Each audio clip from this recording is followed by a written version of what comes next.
तेज आती लीजिए। उत्तर प्रदेश की गवर्नर आनंदीबेन पटेल, यहां के लोकप्रिय मुख्यमंत्री श्रीमान योगी आदित्यनाथ जी, उप मुख्यमंत्री ब्रजेश पाठक जी, केंद्रीय मंत्री श्री वीके सिंह जी, उत्तर प्रदेश भारतीय जनता पार्टी के अध्यक्ष श्रीमान भूपेंद्र चौधरी जी, अन्य प्रतिनिधिगण और बुलंद के मेरे प्यारे भाइयों और बहनों,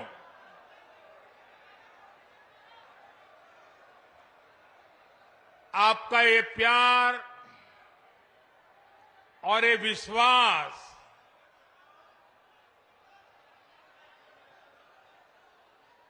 जीवन में इससे बड़ा सौभाग्य क्या हो सकता है।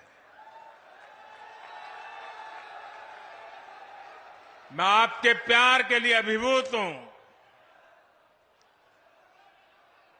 और मैं आज देख रहा था इतनी बड़ी तादाद में माताएं बहनें, और ये समय तो हमारे यहां परिवार में माताओं बहनों का सबसे व्यस्त समय होता है, रसोई का समय होता है, लेकिन सब छोड़ छाड़ करके इतनी बड़ी तादाद में हमें आशीर्वाद देने आए सभी माताओं बहनों को मेरा विशेष प्रणाम।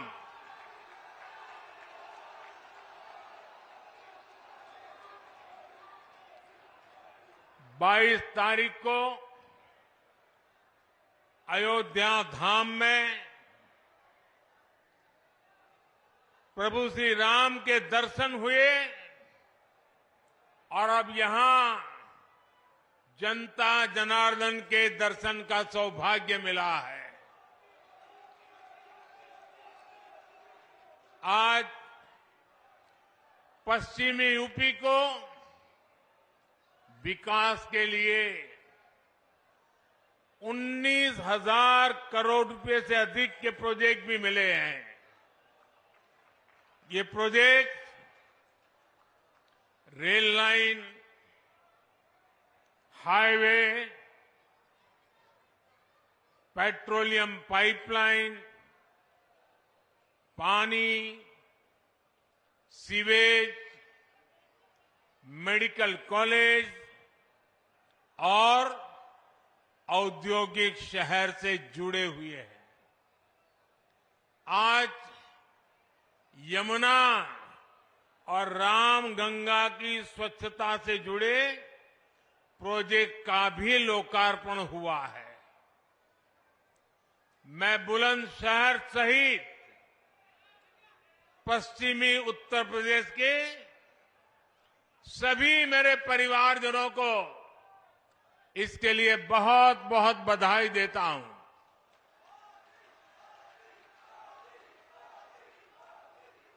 भाइयों और बहनों, इस क्षेत्र ने तो देश को कल्याण सिंह जी जैसा सपूत दिया है, जिन्होंने राम काज और राष्ट्र काज दोनों के लिए अपना जीवन समर्पित किया। आज वो जहां है, अयोध्या धाम को देखकर बहुत आनंदित हो रहे होंगे। ये हमारा सौभाग्य है कि देश ने कल्याण सिंह जी और उनके जैसे अनेक लोगों का सपना पूरा किया है। लेकिन अभी भी सशक्त राष्ट्र के निर्माण का, सच्चे सामाजिक न्याय का उनका स्वप्न पूरा करने के लिए हमें अपनी गति और बढ़ानी है, और जिसके लिए हमें मिलकर काम करना है। साथियों, अयोध्या में मैंने रामलला के सानिध्य में कहा था कि प्राण प्रतिष्ठा का कार्य संपन्न हुआ, अब राष्ट्र प्रतिष्ठा को नई ऊंचाई देने का समय है।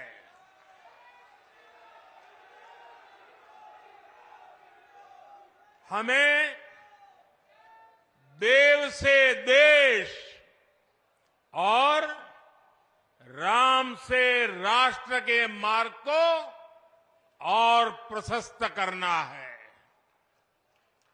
हमारा लक्ष्य साल 2047 तक भारत को विकसित राष्ट्र बनाना है। और लक्ष्य बड़ा हो तो उसके लिए हर साधन जुटाना होता है,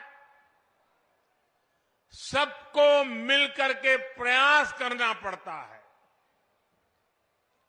विकसित भारत का निर्माण भी यूपी के तेज विकास के बिना संभव नहीं है। इसके लिए हमें खेत खलिहान से लेकर ज्ञान, विज्ञान, उद्योग, उद्यम तक हर शक्ति को जगाना है। आज का ये आयोजन इसी दिशा में एक और कदम है, बड़ा कदम है, महत्वपूर्ण कदम है। साथियों, आजादी के बाद के दशकों में लंबे समय तक भारत में विकास को सिर्फ कुछ ही क्षेत्रों में सीमित रखा गया। देश का एक बहुत बड़ा हिस्सा विकास से वंचित रहा। इसमें भी उत्तर प्रदेश, जहां देश की सबसे अधिक आबादी बसती थी, उस पर उतना ध्यान नहीं दिया गया। ये इसलिए हुआ क्योंकि लंबे समय तक यहां सरकार चलाने वालों ने शासकों की तरह बर्ताव किया। जनता को अभाव में रखने का, समाज में बंटवारे का रास्ता उनको सत्ता पाने का सबसे सरल माध्यम लगा। इसकी कीमत उत्तर प्रदेश की अनेक पीढ़ियों ने भुगती है, लेकिन साथ साथ देश को भी इसका बहुत बड़ा नुकसान हुआ है। जब देश का सबसे बड़ा राज्य ही अगर कमजोर हो तो देश कैसे ताकतवर हो सकता था? आप मुझे बताइए, क्या देश ताकतवर हो सकता है क्या? उत्तर प्रदेश को पहले ताकतवर बनाना होगा कि नहीं बनाना होगा? और मैं तो यूपी का सांसद हूं और मेरी विशेष जिम्मेवारी है।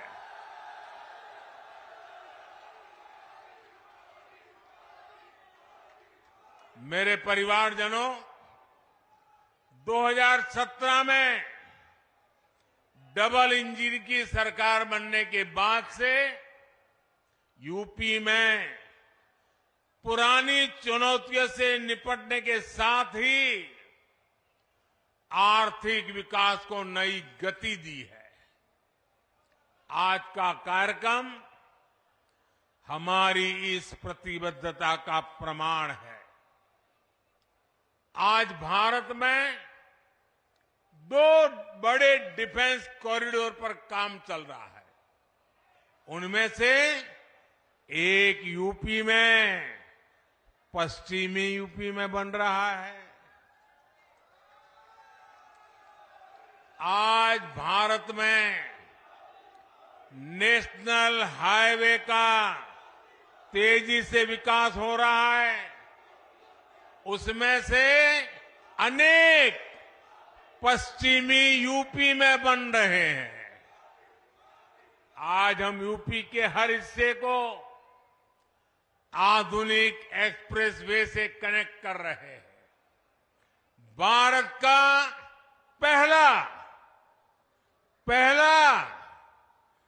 पहला नमो भारत ट्रेन प्रोजेक्ट पश्चिम यूपी में ही शुरू हुआ है। यूपी के कई शहर मेट्रो सुविधा से जुड़ रहे हैं।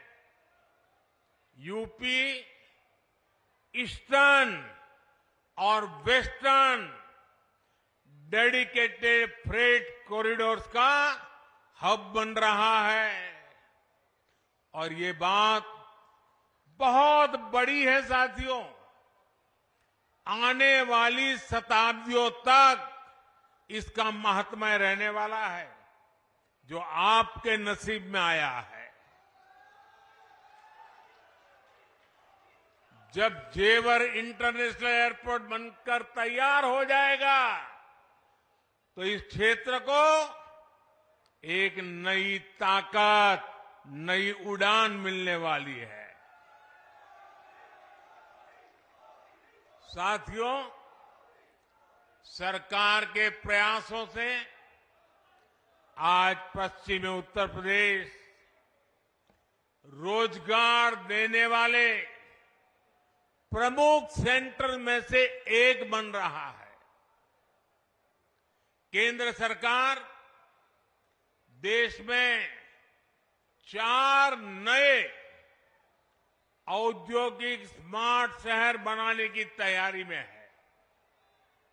ऐसे नए शहर जो दुनिया के श्रेष्ठ मैन्युफैक्चरिंग और निवेश स्थलों को टक्कर दे सके। इसमें से एक औद्योगिक स्मार्ट शहर पश्चिमी उत्तर प्रदेश के ग्रेटर नोएडा में बना है। और आज मुझे इस महत्वपूर्ण टाउनशिप का उद्घाटन करने का सौभाग्य मिला है। यहां हर वो बुनियादी सुविधाएं विकसित की गई है जो रोजमर्रा के जीवन के लिए, व्यापार, कारोबार, उद्योग के लिए चाहिए। अब ये शहर दुनिया भर के निवेशकों के लिए तैयार है।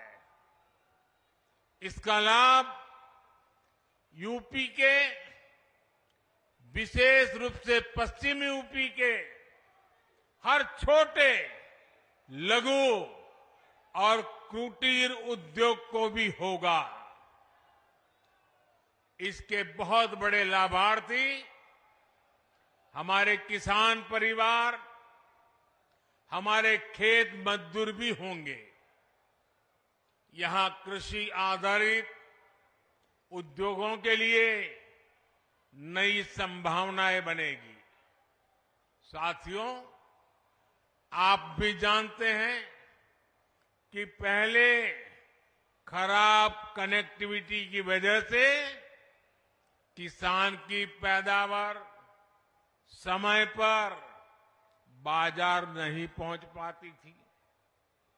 किसानों को अधिक भाड़ा भी देना पड़ता था। गन्ना किसानों को कितनी परेशानी होती थी, ये आपसे बेहतर और कौन जानता है। किसानों की उपज को अगर विदेश एक्सपोर्ट करना होता था तो वो भी मुश्किल था। यूपी समंदर से बहुत दूर है, इसलिए उद्योगों के लिए जो गैस और दूसरे पेट्रोलियम प्रोडक्ट चाहिए, उन्हें भी ट्रकों में लाना पड़ता था। इन सारी चुनौतियों का हल नए एयरपोर्ट और नए डेडिकेटेड फ्रेट कॉरिडोर में है। अब यूपी में बना सामान यूपी के किसानों के फल सब्जी और ज्यादा आसानी से विदेशी बाजार तक पहुंच पाएंगे। मेरे परिवारजनों, डबल इंजन सरकार का निरंतर प्रयास है कि गरीब और किसान का जीवन आसान हो। मैं योगी जी की सरकार को बधाई दूंगा कि उन्होंने